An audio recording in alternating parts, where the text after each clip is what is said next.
Das Mangfeld euer Mundartbredel, 3 Hollero, Hollerei, Tullio. Wolfgang Ramadan, sehr schön. Servus. Grüß dich. Das ist total schön, dass du uns da die Ehre gibst. Gell? Das ehrt dich, dass du so kleine Klitschen wie unsere irgendwie unterstützt. Wir machen ja das Mangfeld euer Mundartbredel und du hast irgendwann einmal gesagt, Bayerisch ist mein Ding. Mhm.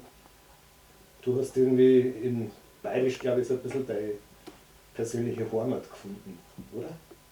Ja, ich habe jahrelang in Indien gelebt und irgendwann einmal war ich in einem Restaurant und auf einmal spricht jemand am Nebentisch mein Münchnerisch. Und zu der Zeit habe ich halt, ich war da in Indien auch, weil ich geschrieben habe, und das war immer so ein Konflikt, weil schreiben tue ich auf Hochdeutsch, aber ich schreibe auf Englisch und sprich fließend Englisch und schreibe gerne auf Englisch und auf Bayerisch, und das war so ein Konflikt, was ist jetzt eigentlich mein Ding? Und als ich die dann gehört habe, da sind mir die Tränen gekommen, das hat mich so bewegt, das habe ich so schön gefunden, da habe ich gewusst, jetzt schreibe ich auf Bayerisch. Das ist jetzt mein Ding. Da möchte ich jetzt hinzufügen, das war eine Fehlentscheidung. Es ist nach wie vor mein Ding, das stimmt, aber beruflich gesehen ist es so, dass die bayerische Sprache ja ausstirbt. Goethe hat ja gesagt, die Sprachen sterben nicht aus, sondern sie werden von einer anderen Sprache aufgefressen. Und das ist der natürliche Lauf der Dinge. Sprachen verändern sich ständig und das ist ein natürlicher Vorgang. Da kannst du dich nicht dagegen stemmen. Das Einzige, was du machen kannst, wenn du deine Sprache liebst, dass du das eben sprichst und dass du die anderen ermunterst, eben auch so zu reden, wie der Schnabel Ja, oder immer ist. die Kunst in der Mundart irgendwie zu verfertigen und zu verfassen. Genau, also einfach Vorbild sein. Man kann bei sich selber anfangen und das vorleben. Oder? Genau, und andere, also ich merke ja, wenn ich ein Klassentreffen habe, da reden am Anfang alle Hochdeutsch, und wenn wir dann auseinandergehen, dann haben wir halbe, gehen wir hinaus und reden alle so, wie wir es früher da auf der Straße gekriegt haben, in so Bayerisch. Ne? Ja, das ist schön. Ja, In was meinst du, dann wird sich jetzt das Bayerische dann verwandeln demnächst?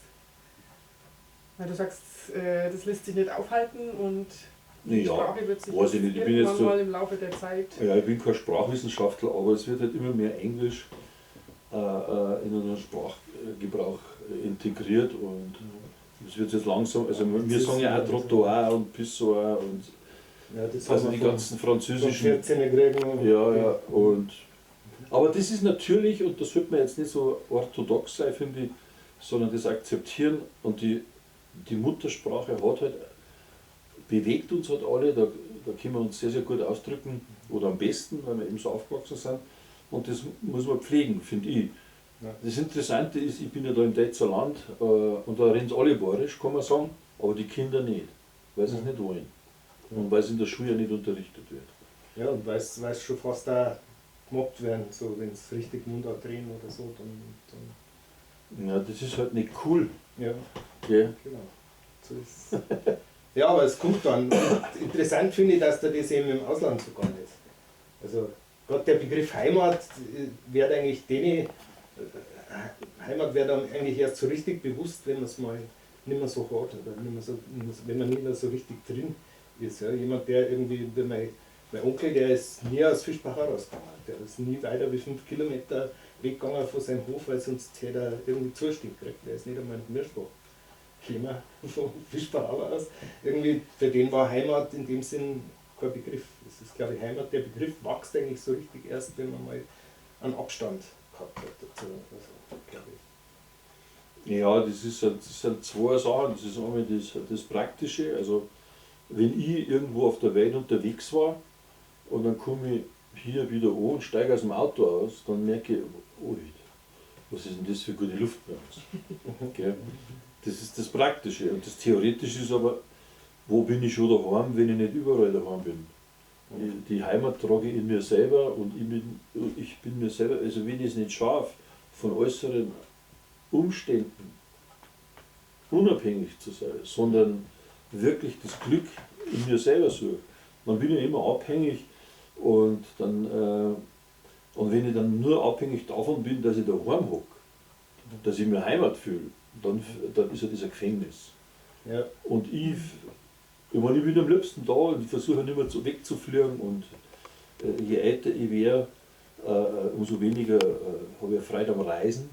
Also aber es liegt wohl daran, dass ich halt mein Lebtag immer auf der ganzen Welt unterwegs war. Ja. Also das ist ausgelebt. So. Ja. Darum ist der Hund auch so bunt geworden. Ja.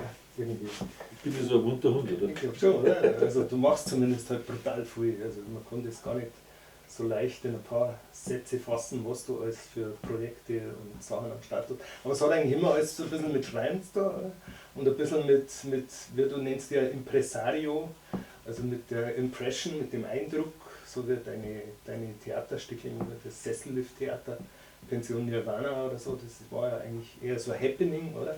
Also ich glaube, das ist auch was, das die prägt oder was du gern hast, irgendwie so, dass man die Leute einfach irgendwie in Erstaunen versetzt oder so Sachen macht, was weiß ich, dass halt im Sessellift einer hochfährt und Gitarre spielt und Ding so. Das hat man bis dahin irgendwie noch nie gesehen gehabt. Oder auf so Ideen kommt man auch nicht so einfach.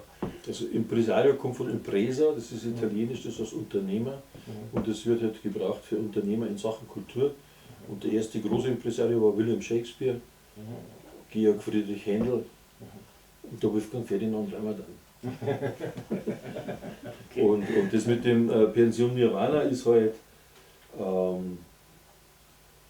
habe ich halt das Thema Tod aufgearbeitet, weil um mich herum sind 3 Leute gestorben und da habe ich überhaupt nicht damit umgehen können, weil die so jung gestorben sind, hervorragende Leute. Und wir sitzen ja hier in meinem Büro und auf einmal war mein Büro ausgestorben. Und das hat mich dann so getroffen, habe ich nicht gewusst, was ich machen soll. Und damit ich das verarbeite, ich gehe dann wandern und dann war ich in den Berg und auf einmal sehe ich Pension Nirvana. Und habe mein Auto abgestellt und bin da auf den Blomberg hinauf. Und dann immer und dann habe ich gesehen, wieso spielt da keiner Theater? Man muss doch. Und dann bin ich da den ganzen Sommer immer gefahren und, und im Winter habe ich dann das Stückle von mir fertig gehabt. Und das war jetzt, das ist ein Stationenspektakel gewesen. Also eine ganz klassische Form eigentlich vom Theater, Stationentheater, Spaziergehtheater, wo man vom Bühnenbeutel zu Bühnenbeutel ging. Ja.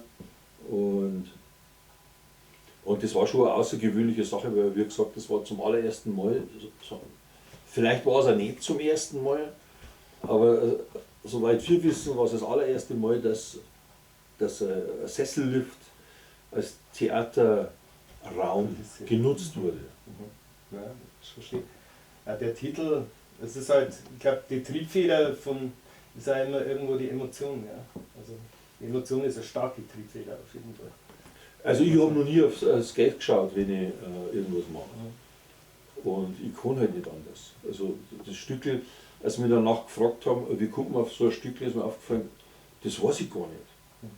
Das ist einfach so entstanden. Das war wie du gerade gesagt hast, damit, wie du wohnst hier am Isar-Hochufer, total schön, irgendwie mit einem riesen Ausblick in so einer uralten Villa, wo man sagt, Alter, geht's noch. Irgendwie, da musst du eingeschmiert sein, das unter Teils grausen, damit du dir überhaupt irgendwie einen Chance lassen kannst, so ungefähr. Und du wohnst halt da und hast vorher gesagt, das ist zu dir gekommen. Und ich glaube, so ist es eigentlich mit allen wichtigen Ideen oder so, man kann es fast nicht suchen, sondern sie kommen zu einem, oder? So. Man darf man wahrscheinlich den Moment nicht verpassen, oder? Also wenn jetzt sowas dich anfliegt, dass du es dann auch umsetzt. Ja, aber es kann auch sein, dass man dann dass man das an sich vorbeiziehen lässt. Ich habe eine Freundin, die arbeitet in der Sterbebegleitung und dann habe ich sie gefragt, wie ist das jetzt eigentlich, bereuen die das oder was ist das, Achso. wenn sie alt sind? Die Dinge, was wir reden, die über ihr Leben. Bereuen die ihr Leben oder finden es super? Und dann sagt die einzigen, die was bereuen, sind die bereuen die Gelegenheiten, die sie nicht wahrgenommen haben und die Ideen, die sie nicht umgesetzt haben. Und das, was ich jetzt gerade spannend finde, wer mir das gesagt hat, das war übrigens die Frau, die da in Indien kennengelernt hat. Ja, Okay. Ja, ich meine, das war vor 30 Jahren. Und da habe ich die kennengelernt und da haben wir uns dann angefreundet und die hat da gerade Urlaub gemacht und die habe ich dann gefragt, wie ist das mit Sterbebegleitung? Weil mich interessiert das auch, was gleich machen. Und was macht ihr so? Wir. Wir haben auch gerade eine mehrfache Sterbebegleitung. Der Stiefvater ist gestorben, Ja, vor allem der Hund stimmt. ist gestorben. Das Wir war haben auch das, gerade 2 das Ärgste. Todesfälle. Das war echt schlimm. Ja, aber Wenn man so nah wir, dran ist, gell, wir dann machen es halt auch mit wir unserem haben auch gleich Veteran. ein Lied geschrieben. Ein Lied geschrieben für den Hund und so. Ja, genau. Mei, wir leben auch unser Leben und wir gehen auch unsere Ideen nach und Ja. macht das auch schon ewig. Irgendwie. Und, ja, hab bisher Wir versuchen das ausschließlich zu machen. und Vehemenz mit Wert irgendwie berühmt zu werden, aber ich mache eigentlich auch schon die ganze Zeit irgendwie. Und auch immer in Mundart. Genau. Aber es du willst geht eigentlich- mit, du willst geht mit eigentlich- Vehemenz berühmt werden, oder wie? Nein, ich habe mit Vehemenz verhindert, dass ich berühmt Aha. werde. Genau. Immer wenn es so kurz davor war, habe ich dann irgend so eine Seitengassen genommen, wo es dann der Schwall an mir vorbeigegangen ist. Aber Das ist vielleicht ich weiß auch so nicht, also schlecht. das sind Sachen, das bereue ich eigentlich nicht, muss ich sagen. Mhm. Also, weil ich fühle mich eigentlich ganz wohl und ich kann einfach noch machen, was ich mag und ich habe immer noch Ideen und es geht immer noch. Ich weiß nicht, das ist ja für uns eigentlich das Wichtigste, oder? Dass man irgendwie brennen. Das ist ja der so, dass Antrieb, die Kerzen nicht Antriebsfeder, die man hat. Die hat man aus irgendeinem Grund. Man weiß gar nicht warum, aber das ist einfach eine Lebensaufgabe. dir war's ja- irgendwie. Bei dir Das war es wird ja bei wahrscheinlich dir auch nicht auch anders so sein, die, oder? die Kindheit und so, oder? Du bist da. Ich habe als Kind mir immer gesagt, ich war immer so unglücklich, kann ich sagen. Und dann habe ich, dann habe ich mir damals gewünscht, ich möchte einfach nur, ich muss gar nicht glücklich werden, aber zufrieden war ich gern. Und als Kind liest mir Walt Disney und Donald Duck und dann hat es den Donald Duck gegeben, der hat immer nicht aufs Maul gekriegt. Aber dann hat es auch den Gustav Ganz gegeben. Dann habe ich gesagt, also wenn es den gibt, gell, und dann muss das auch für mich geben. Und da war ich immer auf der Suche nach dem Gustav Ganz. Also, In dir, oder? ja, und Okay. jetzt nach all den Jahren, jetzt wäre ja 60, ist es halt so, dass ich gemerkt habe, jeder hat was anderes. Also der eine hat einen Hund, den er glücklich macht, der nächste hat die Heimat. Und bei mir ist halt einfach die Kreativität. Dass man die ausleben kann. Wenn ich eine Geschichte schreibe oder Sprüche oder ein Gedicht oder ein Liedl oder ein Theaterstück, dann merke ich, das macht mich glücklich. Und ich mache es halt auf Bayerisch und dann ist es rund und dann merke ich, insgesamt ist das doch so mein Ding. Und ich habe mehrere Standbeine, also ich muss auch nicht davon leben. Ja. Da müsste die anders aufgestellt sein, also von der Intention her. Ja. Also, Ja, du lebst nicht von deinen Programmen quasi, oder? Das, manchmal ist es ein Geschäft und manchmal ist es ein Draufzahlergeschäft. Das ist eine Mischkalkulation. Ja. Und ich habe das Glück, dass es halt immer gut umgeht. Mhm. Also ich werde nicht reich, aber ich lebe wie ein Reicher. Also ich habe immer gesagt, Deine Bestimmung und das ist Ja, das Wichtigste. ja genau. das ist eigentlich Ja. viel schöner, weil wenn du diesen ganzen Besitz hast, irgendwie, dann belastet er dich ja bloß. Je Ja. mehr du Das besitzt, Wichtigste ist, desto glaube ich, mehr. dass das Key nicht unterbrochen wird. Das Key. Weißt schon, der Fluss, den man halt so Aha. als Lebensbestimmung hat. G. Aha. Key. Mhm. Also wenn das blockiert ist, dass man das quasi gar nicht machen kann, ich glaube, das ist schon schlimm. Könnte man schon vorstellen, dass man dann krank wird. Also angenommen, du möchtest jetzt deine Kreativität ausleben, kannst aber aus irgendeinem Grund nicht und bist immer behindert und kannst das irgendwie nicht machen. Könnte man schon vorstellen, dass man dann krank wird. Also ich kenne das nicht. Ja, eben. Ich bin froh, dass ich schon alt geworden bin und nicht mehr so viele Ideen habe, die ich unbedingt umsetzen muss. Deswegen Und kannst du ja trotzdem mache ich noch zufrieden so sein. viel. Aktuell hast du ja ein Soloprogramm, mit dem du auftrittst, Real Bayerisch, Mhm. oder? Da hast du gestern, glaube ich, auch gespielt, oder? Real bayerisch, was das? Real, okay. Ja, das ist ein hinterfutziger Wortwitz, was Subversives, weil das Buch haben sie nicht veröffentlicht, weil ich auf den Titelseiten meine Weidelstrumpf, also mir mit den Havelschuhen und die Weidelstrumpf drauf war und dann und haben gesagt, das sind die falschen Weidelstrümpfe. Dann habe ich 2 Jahre habe ich recherchiert, was sind die richtigen Weidelstrümpfe in Deutschland. Oh, okay. Die sind nicht weiß oder schwarz, sondern die sind grau und Grau. mit Grä. Ja, grau, Dann habe ich die richtigen draufgenommen und dann habe ich aber das Buch umbenannt in Real Bayerisch, was eigentlich heißt Real Bayerisch. Und in dem Buch wimmelt es von Anglizismen, aber sie haben es auch geschnallt und das ist ein Bestseller geworden, das freut mich total. Du musst das- ja die richtigen Loferlungen machen, jetzt schon, gell? Ja, genau. Sehr schön. Ja, und Theater, irgendwie in Bad Aibling schreibst du Theaterstück, oder? Ja, die haben jetzt 200-jähriges Jubiläum und da haben sie mir angeregt und ich finde das so eine spannende Geschichte und jetzt habe ich halt eine Idee, ich weiß, wie es anfängt und ich weiß, wie es aufhört und ich weiß, warum. Es wird auch wieder Stationentheater wie Pension Nirvana und um 1 in der Früh breche ich auf und eine Woche später muss fertig sein. Deswegen fahre ich jetzt da hier und habe mich da einquartiert. Und, aber das mag ich jetzt hier so nicht machen. In meinem Büro das ist vor Ort besser. Da arbeite ich mit dem Richie Lindl vom Theater Aibling zusammen. Und mit dem habe ich schon viel gemacht. Und Das da freue ich mich drauf, weil das ist einfach ein kreativ und das ist so eigentlich, der ich es nicht machen, weil ich keine Zeit habe und so weiter. Aber ich habe da einfach Lunte, also das ist einfach so, da hat es mich gerissen, weil ich weiß, wie es geht und ich weiß, dass es ein Riesengaudi wird.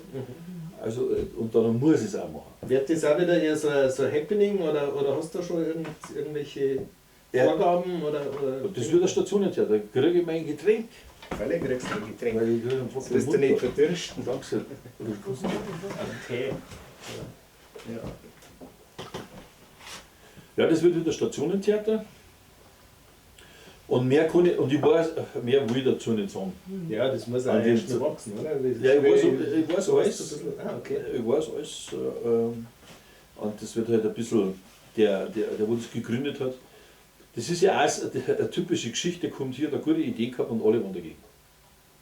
Und das ist auch meine Geschichte irgendwie, als ich da vor 20 Jahren rausgezogen bin, habe ich gesehen, also ich komme aus München und war Kulturamtsleiter in Garching und auch in Unterföhring und dann bin ich dahergekommen, im Süden von München ist überhaupt nichts los.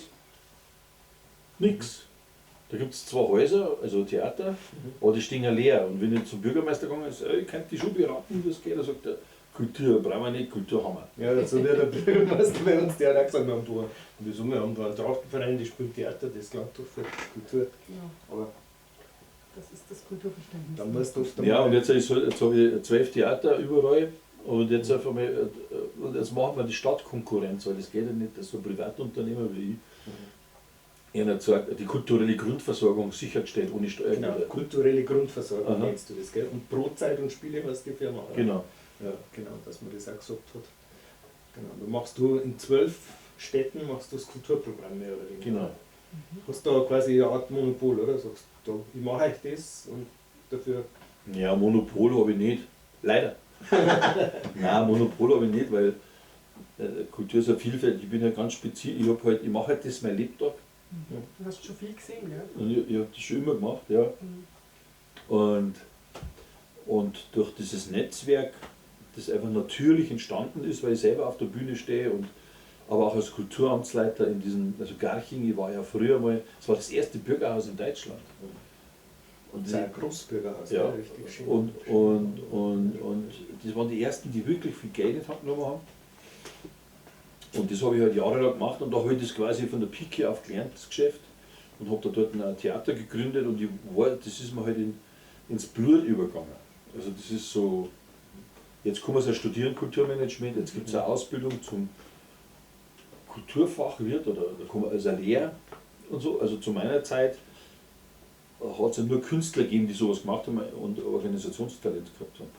Naja, und bei mir ist das halt einfach so natürlich entstanden und eher so auch, dass auch die Künstlerkollegen gesagt haben, du pass auf, da gibt es das Stadttheater Weilheim zum Beispiel, wunderschön, da hätte ich gerne spielen, aber das macht keiner und magst es nicht machen. Das war der Dieter Hildebrand, so ist das dann gelaufen. Okay. Und dann ruft mich der eine, dann spricht es halt rum und dann meldet sich ein Bürgermeister nach dem anderen. Und mittlerweile ist es halt so, dass viel mehr los ist, da bin ich stolz drauf. Also dass da viel in Bewegung gekommen ist. Aber jetzt wäre ich 60 und jetzt merke ich, bevor ich abtritt, da ich eigentlich wieder viel mehr spielen. Und deswegen spiele ich jetzt auch bei euch, weil man gesagt habe, also wenn ich jetzt nicht wieder anfange, mich selber auf die Bühne zu stellen, Du musst nur ein bisschen einen da lassen, gell? ja genau. Ja. Ja, Aber bei euch spielen nur 20 Minuten oder so, oder? Ja, das ist halt, weil wir immer so vier Parteien haben, quasi die den Amt meistern. Und das bringt halt sehr viel Abwechslung und so, aber deswegen besuchen wir die halt jetzt, dass die leider so ein bisschen kennen, die halt noch nicht kennen. Ja, also das Jahr bin ich rausgekommen mit dem Stück und spiele ziemlich viel. Und dann ist mir aber aufgefallen, also ich spiele ja viel mit Kollegen, das macht ja auch Spaß. Gell? Mhm. Aber wenn ich dann so eingesperrt bin und auf Mhm. Anschluss spielen muss und immer Ja. alles richtig machen muss, weil Das sonst, mal ganz genau. dann, das mag ich gar nicht mehr so gern. Am meisten macht mich glücklich, wenn ich wegfahre und ich weiß nicht, was ich mache. Und wenn ich auf die Bühne stehe und dann passiert was. Und das funktioniert auch immer. Es wird jetzt mal anders, man muss es immer aufzeichnen, so wie hier, weil danach weiß ich oft gar nicht, was gelaufen ist. Also manchmal habe ich geniale Abende gehabt, aber ich komme, weil das sind dann ganz feine Nuancen, die dann das ist halt dazu geführt haben, dass das so geworden ist, wie es ist. Aber natürlich weiß ich das dann nicht mehr. Aber das ist das, was mir, also das ist das wirklich. Ja, es ist aber auch so, dass du das Ja. nie wieder reproduzieren kannst, weil die Energie im Raum einfach immer wieder eine andere ist und du musst wirklich an dem Abend genau den Nerv sozusagen auf eine bestimmte Art und Weise treffen, dass dies passiert. Und das ist ja das Magische oder Schöne, warum wir alle das so gerne Da machen. hast du Weil auch wenn dir die das einmal Erfahrung. gelingt, irgendwie. Die Erfahrung schon. Also, dass du weißt, jetzt ist die Stimmung so und so und jetzt setze ich den und den Akzent. Das machst du ganz unbewusst. Das kommt einfach. Ja, und wenn es dir halt gelingt, Das dann kannst Input du hast du halt an dem Moment. Und eine Woche davor zehren nimmst den oder raus.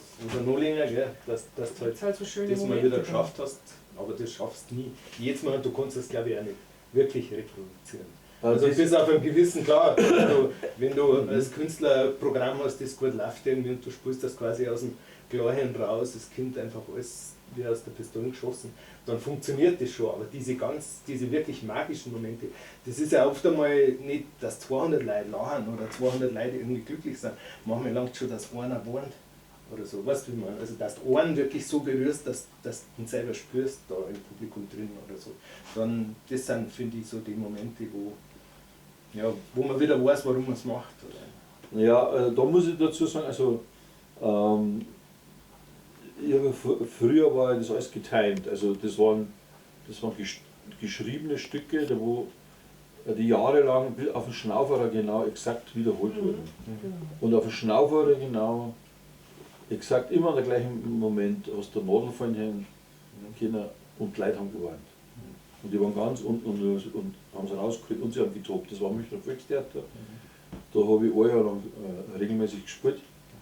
Und das waren Liebesgedichte mit Cello-Begleitung und da haben wir das wirklich geschafft, aber wirklich immer. Die haben immer gerät und haben am Schluss immer getobt.